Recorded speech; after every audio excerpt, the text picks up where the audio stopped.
welcome to the first ever episode of Camp Stories. Today, I am here with Nate Whirling. Hello. Hi, Ethan. I'm very happy to be here, and I'm excited. This is my first podcast ever, so Oh yeah. If I seem a little nervous, it's my first time being interviewed like this. Well, I'm also nervous. If it makes you feel better. So, particular story of this episode. Do you recall when the first time you heard it? Yeah. So this story about this guy Bruce is kind of a legend that's been passed down for I don't know how long at this camp I worked at in the Northeast, in New Hampshire. And the first time I heard it was my first summer working there in 2017, and it was during like a staff training night, and they tried to make it real spooky, and we were all in this building, and they were just having fun with it. Some guy who'd worked there for years told it, dressed up as a scary old man, and he kind of like came out of the darkness, and I was like for a second freaked out because I was like, what's going on?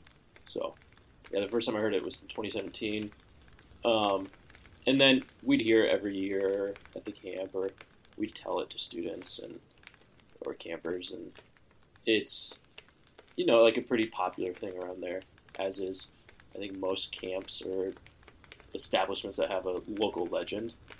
Yeah. People want to tell it, and they want to be part of the story and retell it and kind of put their own spin on it. So yeah, it's a pretty common story told around there. I bet you think it happened in the 1970s. Yes. That's what I've been told, right? Like I've said before, nope, I don't have any proof that this ever happened. I kind of view it as almost like a Bigfoot type story where, people have just been talking about it for so long that it's kind of believable, but it also just has this energy to it where it's fun to tell and retell. And so yeah, this Bruce character is supposed to have been around in the 70s and 80s. So how did the story start? Bruce, how does he get involved with the camp? Yeah, so the beginning of the story is this camp is looking for a maintenance director or some sort of maintenance worker, and there's no one within their organization that wants to do this job, so they open up the job to anyone from town. They're in this small town, and they just open up the position to anyone in town. This guy Bruce applies for the job. Seems like he has the skills or is just willing to do the jobs that is needed, and so they hire this guy Bruce from town. He's disconnected from maybe the culture of the camp or what goes on there, and they just hire him to do this job. So yeah, that's kind of how he gets connected, is this random job filling that they needed. So the initial incident that occurred, what happened? Bruce has been working there for a couple of years, and everyone knows who he is, and they know that he's somewhat of an awkward guy. And so these students, these junior high kids who are campers, they notice that Bruce is in the bathroom cleaning the bathrooms. And at this camp, there's a central bathhouse in the middle of the camp, and there's two sides to this bathhouse, and Bruce is over here cleaning the one side. And the kids, these junior hires, are like, hey, Bruce is kind of a weirdo. We're gonna go like mess with him. Let's go mess with him. It'll be funny. And as junior hires do, they don't think this through, and they go into the bathroom alone. And two of them stay outside. One of them goes in, and Bruce is in there cleaning the bathroom. And this one kid proceeds to do something to Bruce to mess with him. I'm not sure what it is. Maybe scares him. Maybe taunts him in the bathroom. And that's kind of the beginning of this whole scary story. The kid goes in there to scare Uncle Bruce or mess with him or whatever it is, and there's a big commotion.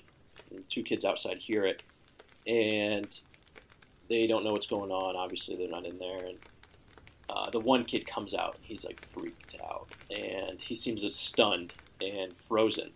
And they ask him what happened in there. What happened? And he won't say anything. Can't say anything. He doesn't speak. All he says is Bruce. That's all he keeps saying. Bruce. And Bruce kind of leaves the area as well. He was staying in this. There's this main building at the camp, and he's staying there. And there's an attic where he lives. And he lives in this loft of this attic of this building, and he has this room where he has all these puppets and things, and that kind of is part of the story. Is Bruce loves these puppets, and so Bruce goes back to his loft after this incident, and the one kid's freaked, and he just kept saying Bruce, Bruce, Bruce, and so they end up taking him to the hospital because they don't know what's wrong with this guy, and their only thought is, we need to go get him medical attention, and that's kind of like the last we hear of this kid. He goes to the hospital. All he can say is Bruce. No one knows what's happened in the bathroom at this point. So the camp director hears of this, or the counselor of these kids hears of this, and he's like, well, I got to go talk to Bruce. Like, that's not okay, whatever happened. So he goes and finds Bruce in the loft, and Bruce is very agitated, and he says, Bruce, hey, what happened in there? My kid is freaking out. Just tell me what happened. And Bruce won't say anything. He's just silent, playing with his puppets. And then, so the counselor goes and gets the camp director. Camp director comes and goes up to Bruce and is like, I need to know what happened. This is very serious. This kid is very freaked out. What happened in there? And Bruce won't say anything. And so the director's like, you know what? I'm going to leave. I might have to go get the authorities, but, we're going to fire you and remove you from here. And so the director leaves, comes back to talk to Bruce again a couple minutes later. And in this loft, there's this window, and this window is open, and Bruce is nowhere to be seen. So it seems that Bruce has jumped out the window and fled the scene into the woods. Before I get into this, having worked there, Bruce's loft is still there, and it's this door that you walk through, and it holds this very, like scary energy to it. Been in there? I have, yeah, and it's like silly place that we go, or like we joke around about, and maybe it's been kind of spruced up in the past years to make it even weirder. Like now there's a mannequin in there sitting in her chair, but there's still like a puppet closet in there and like a cot, and so is it like custom puppets? Are they? When I think about it, like I don't remember seeing puppets in there. Maybe like one puppet, but like you can see where the puppets were. There's like this cabinet that says puppets on it.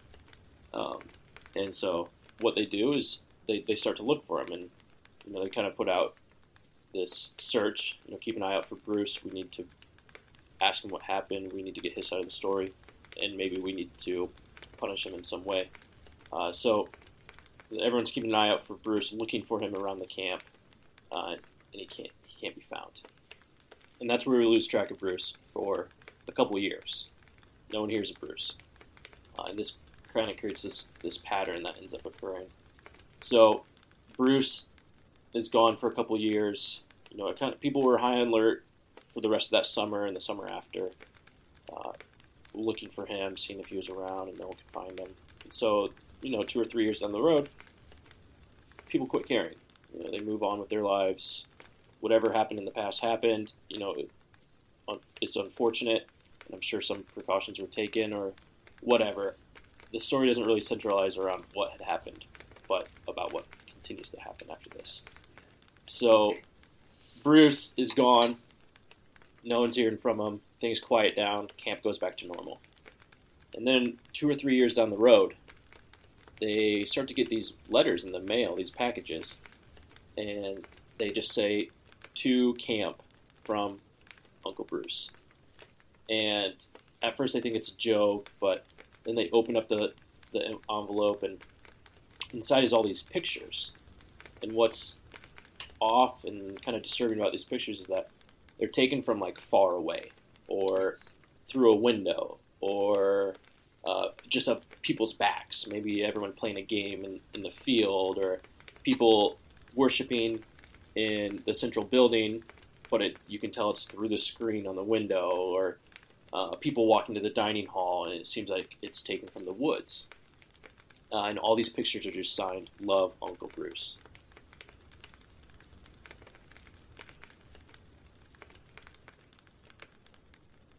What kind of photographs they were? Were they Polaroids? Were they just prints?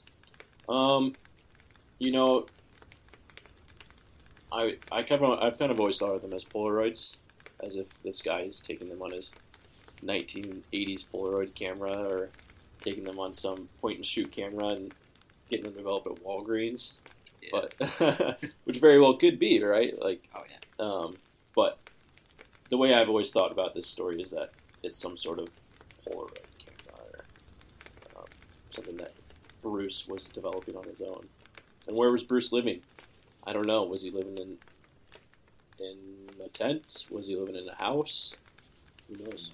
Yeah. It freaks out the camp director. It freaks out the counselors, and they're like, it seems as if Uncle Bruce is in the woods, or far away, kind of stalking us and taking pictures of us. So people kind of start to get freaked out, chills running down their spines, and all the staff are told, keep an eye out for Bruce. He's around here somewhere. And so everyone's keeping an eye out for him, kind of looking for him in the woods. No one can find him. The pictures keep coming in. And so the summer ends, and they just say, we got to find this guy, or let's just hope he leaves us alone. He's not hurting anyone, but he's just being weird. And so the next summer, the pictures come back, and it happens again the next summer. And Summer's total was this? I believe that the pictures came in, 2 or 3 summers. And then the pictures just all of a sudden quit coming. And so the camp's guard kind of comes down. And they quit worrying so much about Bruce. It seems as if he's not around anymore. He doesn't care anymore. And everyone kind of relax. Five-ish years since everything had happened, since we last saw Bruce, and times moved on. And then in the late 90s, early 2000s, this story has kind of become what it is today, this legend, this local legend. And all the counselors and staff members are constantly telling this story, just being silly, freaking people out about Bruce. In the early 2000s, the staff members are joking around about this, and one staff member, trying to be real bold and cool, says, okay, this is all silly, like, you guys are all scared of this. It's not true. I'm just going to go sleep in Bruce's loft for a week just to prove to you that this isn't a true story. And I was like, okay, man, like, you're being so cool and tough, but good luck up there. And so the first night, he goes up there and sleeps, and has a good night's sleep. Nothing happens. Comes to staff meeting in the morning, says, I told you guys it's all fake. It's all fake. None of this is real. You guys are just trying to freak me out. He goes back the second night.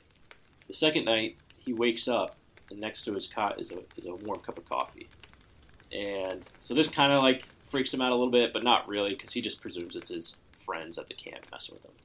So he shows up the staff meeting that morning. He's like, haha, you guys got me. Good joke with the coffee. Real funny. And no one on staff knows what he's talking about. Like, coffee? What are you talking about? No one put coffee in Bruce's loft. No one went up there. They're all genuinely confused about what's happening. And so he's kind of like suspicious of what's happening and is something weird going on, but he's not willing to back down from saying, I'm going to sleep in Bruce's loft for a week to prove to everyone that it's all a fraud. So the third night, he goes up there and goes to bed, and he's sleeping. And the next morning, he wakes up, and next to him is another warm cup of coffee and a picture of him sleeping. And the picture signed, Love, Uncle Bruce. And so he's, freaked out, doesn't go back up to sleep there again. Yeah. The staff all believes it's Uncle Bruce, and kind of grows a story again, re-energized. And that's where the story ends. And for now, right? Nothing else has happened up there, and it's become a pretty big legend. I remember when I was working there, the staff lounge, and they ended up redoing the staff lounge and throwing these out. But someone had found these cans of yams. They were called Bruce's yams. They're labeled? Yeah, I mean, it was like from a store. Okay. So they were at Walmart or something, and they found this weird brand of yams called Bruce's yams. So the staff lounge was lined with these cans of yams. And I think they threw them all out when they redid the lounge, which is unfortunate because it was like pretty funny to see those yams up there. It's not your classic horror story where there's ghosts and there's people being haunted or people being murdered. I think what's disturbing about it is that it's realistic and it's intrusive, and it's someone keeping an eye on you when you're just doing your daily routine. And for us, that's like a disturbing thought to have. You never know if you do have an Uncle Bruce or not. You never know, and you never know if Uncle Bruce is still out there. It's just this person lurking in the woods and watching you and freaking you out. And so, still to this day, it's a huge legend at that camp. It's mostly within the staff. A lot of camps have gotten to the point where don't really tell scary stories. There's no reason to like be freaking kids out if they're here for a week at summer camp. And, don't want to scare them and to the point where they can't sleep. So we don't tell it a whole lot to the campers. We've told it once when I was working there to a group of high schoolers, and then I told it once to a group of junior hires who refused to go to bed. They're refusing to go to bed. So I told them it was a janitor at a school in Kentucky, to not scare them too much, but they wanted to hear a scary story. So I'm interested in the photographs. Do you think they still exist somewhere? No, I would imagine the photographs were probably discarded when they were received, unless they were using them as like evidence or something in a case. But I doubt that really happened. I don't think that there was any police involvement in most of this stuff. And so what I would presume is that the photographs were got rid of, so that way, people weren't like, well, what's going on at this crazy camp? Like, this is crazy. I'm not going here. I would just presume they're gone and never be seen again. The initial interview process, did they do much of a background check on him? I would presume not, right? Like, you got to think it's like the 70s. What are background checks even like in the 70s? Since we don't have like digital databases and things that you can readily check. I presume things were also more lax back then, as camps and other organizations that work with children have thankfully upped their game on background checks and character references and things along those lines to protect the children that they're working with. I think that's probably taken years and years to perfect and get into place. So who knows what it was like in the 70s. I've worked at another camp since then, and I know they have some similar type of story that has kind of been dissolved or not really told anymore because it's a little more scary and gruesome maybe. I don't know the story at all. But I know that they used to have this story where they would tell it, but it was too scary that the leadership of the camp was like, all right, guys, like, this is serving no purpose. It's just scaring kids, let's get rid of this. So, but all that to be said, I would presume most camps camps I think are a great place for that because it's usually away from home. You have usually like college-age kids working there, and so they're having fun and like they're a little more energetic, make up a story or run with a story that they've heard before. So I think camps is a great breeding ground for stories like this, and I would presume most camps would have some type of like lore behind them, especially camps that have been around for decades.